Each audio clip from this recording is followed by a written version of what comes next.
Hello everyone, आप सभी का स्वागत है हमारे यूट्यूब चैनल पर। और चलिए हम लोग पढ़ेंगे आज किरण पब्लिकेशन बुक की जो जनरल अवेयरनेस की हमारी क्लासेस चल रही हैं।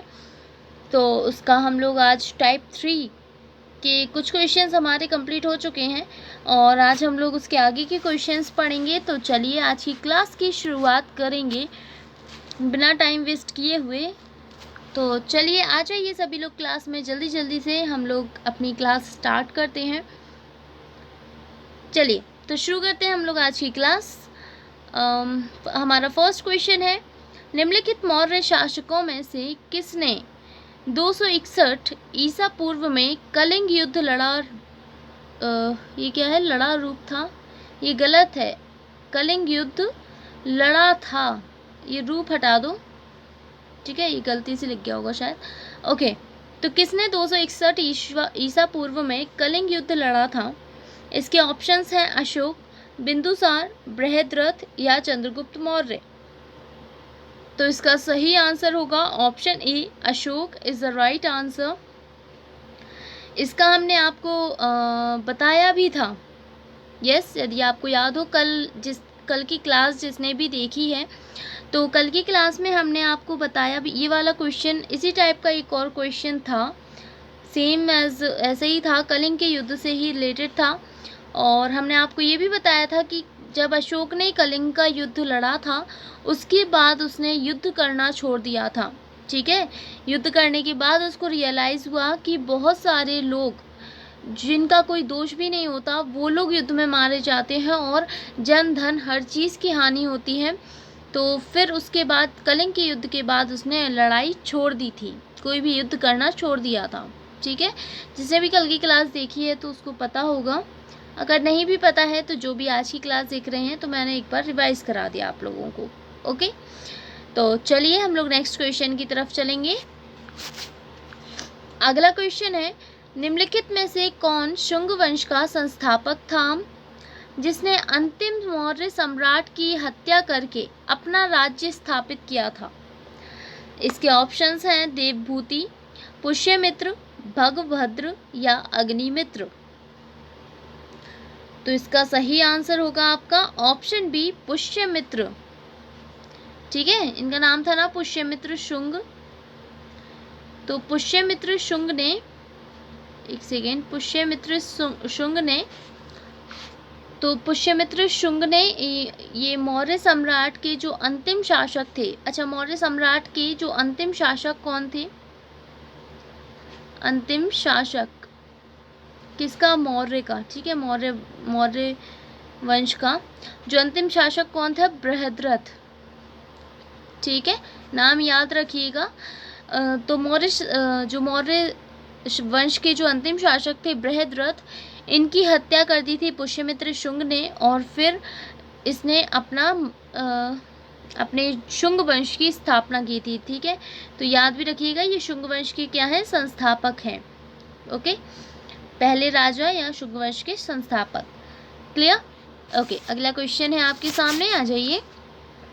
यूनानी इतिहासकार और राजनयिक मेगास्थनीज सेल्यूकस प्रथम निकेटर राजदूत के रूप में भारत आए थे।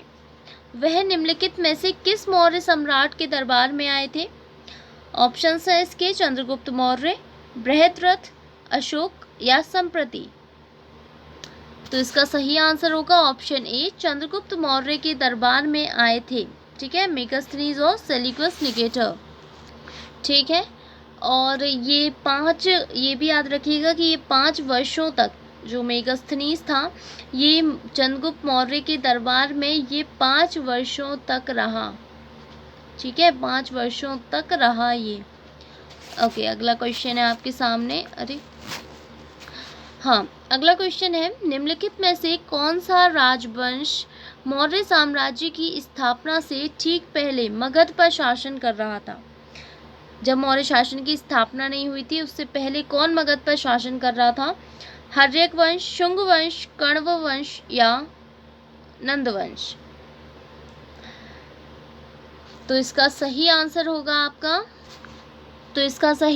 होगा आपका ऑप्शन डी, नंद वंश इज राइट आंसर। ओके, हाँ, तो यहाँ पर जो हम लोगों ने पढ़ा था, नंद वंश के अच्छा संस्थापक कौन थे? नंद वंश के संस्थापक कौन थे? महापद्मानंद। ठीक है, महापद्मानंद। तो महापद्मानंद थे इसके ये क्या लिख दिया मैंने एक सेकेंड गलत लिख दिया। महापद्मानंद। ठीक है, हाँ, तो महापद्मानंद इसके संस्थापक थे नंदवंश के। और यहाँ पर हमने पढ़ा कि मौर्य साम्राज्य की स्थापना से पहले मगध पर कौन शासन करता था। तो कल भी इससे रिलेटेड एक क्वेश्चन आया था और हमने आपको बताया भी था कि जो मौर्य साम्राज्य, अच्छा, मौर्य साम्राज्य की स्थापना किसने की थी? इसके संस्थापक कौन थे? तो इसके संस्थापक कौन थे? चंद्रगुप्त मौर्य। बताया था हमने आपको, चंद्रगुप्त मौर्य इसके संस्थापक थे। ठीक है, तो मौर्य साम्राज्य के संस्थापक थे चंद्रगुप्त मौर्य। और चंद्रगुप्त मौर्य ने जो नंदवंश का अंतिम शासक था, इसका अंतिम शासक कौन था? तो इसका जो अंतिम शासक था वो था धनानंद। ठीक है, धनानंद। तो इसका जो अंतिम शासक था धनानंद, चंद्रगुप्त ने इसकी हत्या कर दी थी। ठीक है, चंद्रगुप्त ने किसके साथ मिलकर, ये हमने आपको कल बताया था, कौटिल्य, इनका नाम और भी था, चाणक्य भी था। तो इन्होंने चाणक्य या कौटिल्य के साथ मिलकर इन्होंने घनानंद है, ठीक है, धनानंद लिख दिया गलती से, घनानंद की क्या कर दी थी? हत्या कर दी थी। ठीक है, तो ये नंदवंश का अंतिम शासक था घनानंद, सॉरी। तो घनानंद की हत्या करके चंद्रगुप्त मौर्य ने फिर अपना मौर्य साम्राज्य की स्थापना की मगध राज्य पर। ठीक है, फिर उन्होंने मतलब मगध राज्य पर शासन किया। क्लियर? ओके, अगला क्वेश्चन है आपके सामने, देख लीजिए। राजपुरवा के अशोक स्तंभ के शीर्ष पर निम्नलिखित में से किस पशु की मूर्ति चित्रित की गई है? ऑप्शंस है इसके घोड़ा, वृष, सिंह या हाथी। तो इसका सही आंसर होगा ऑप्शन बी, वृष is right answer. Okay, next question देखेंगे, आ जाइए जल्दी से देखते हैं। अगला क्वेश्चन है आपके सामने, निम्नलिखित में से कौन सी पुस्तक मेगस्थनीज द्वारा लिखी गई थी? मेगस्थनीज द्वारा भी हमने पढ़ा, ये कहाँ किसके दरबार में आया था? चंद्रगुप्त मौर्य के दरबार में आया था। ठीक है, चीज़ें हम आपको याद कराते रहेंगे, रिवाइज कराते रहेंगे ताकि अच्छे से याद हो जाए। ओके, तो इसके ऑप्शंस है नीतिसार, नागानंद, बुद्धचरित या इंडिका। तो इसका सही आंसर होगा आपका option D, indica is right answer. ठीक है, मेगस्थनीज ने एक बुक भी लिखी थी जिसका नाम क्या है? इंडिका। अगला क्वेश्चन है आपकी स्क्रीन पर, कनिष्क किससे संबंधित थे? किस राजवंश से संबंधित थे? सातवाहन राजवंश, चोल राजवंश, कुषाण राजवंश या मौर्य राजवंश। तो इसका सही आंसर होगा आपका ऑप्शन सी, कुषाण राजवंश इज राइट आंसर। ठीक है, कनिष्क के बारे में बहुत सारी चीज़ें हैं, तो इम्पॉर्टेंट चीज़ें हैं तो हम आपको बता देते हैं। कनिष्क को सबसे पहले तो कुषाण वंश का सबसे प्रतापी राजा कहा जाता था, सबसे प्रतापी राजा। ठीक है, जी हाँ, तो कनिष्क को कुषाण वंश का सबसे प्रतापी राजा कहा जाता था। ठीक है, और इसको शक संवत की शुरुआत करने का भी श्रेय दिया जाता है। क्लियर? शक संवत, एक सेकेंड, शक संवत की शुरुआत करने का श्रेय भी इसी को यानी कि कनिष्क को ही दिया जाता है। ठीक है, और ये जो बौद्ध धर्म, ये बौद्ध धर्म को मानता था कनिष्क। बौद्ध धर्म, ये बौद्ध धर्म का सबसे बड़ा संरक्षक था, बहुत मानता था बौद्ध धर्म को। ठीक है, तो याद रखिएगा कनिष्क को, ये तो बहुत अच्छे से याद रखिएगा क्योंकि ये हर जगह आता है। कनिष्क को कुषाण राजवंश का सबसे प्रतापी राजा कहा जाता था और इसे शक संवत की श्रेय भी इसी को जाता है, शक संवत की स्थापना का श्रेय। क्लियर? शक संवत का समय कितना था?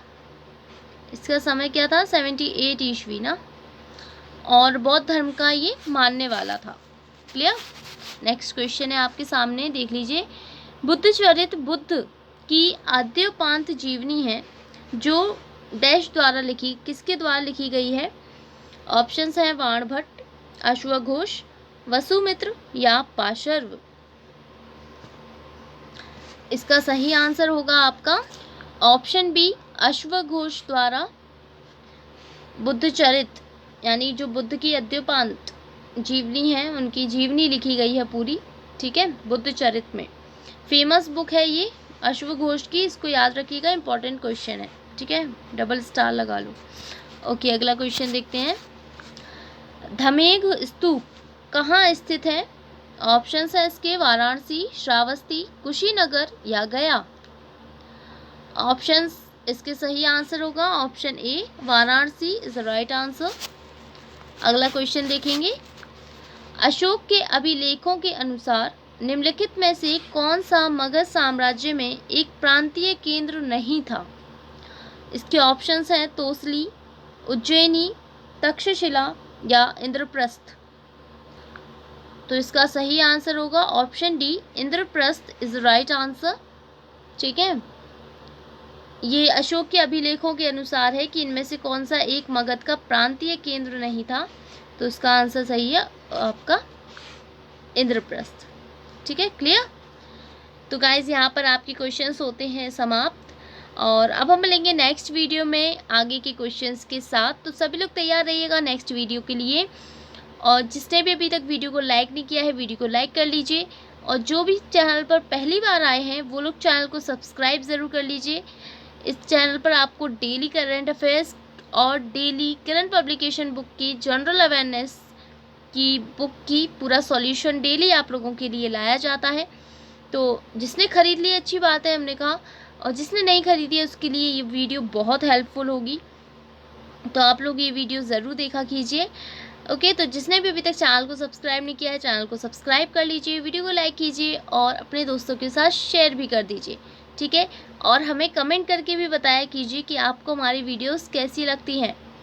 आप लोगों का कमेंट बहुत बड़ा मोटिवेशन है हमारे लिए, तो कमेंट करके ज़रूर बताना गाइस कि आपको वीडियो कैसी लगी, और क्या आप लोग चाहते हो कि लास्ट में मैं आपको एक होमवर्क वाला क्वेश्चन दूँ?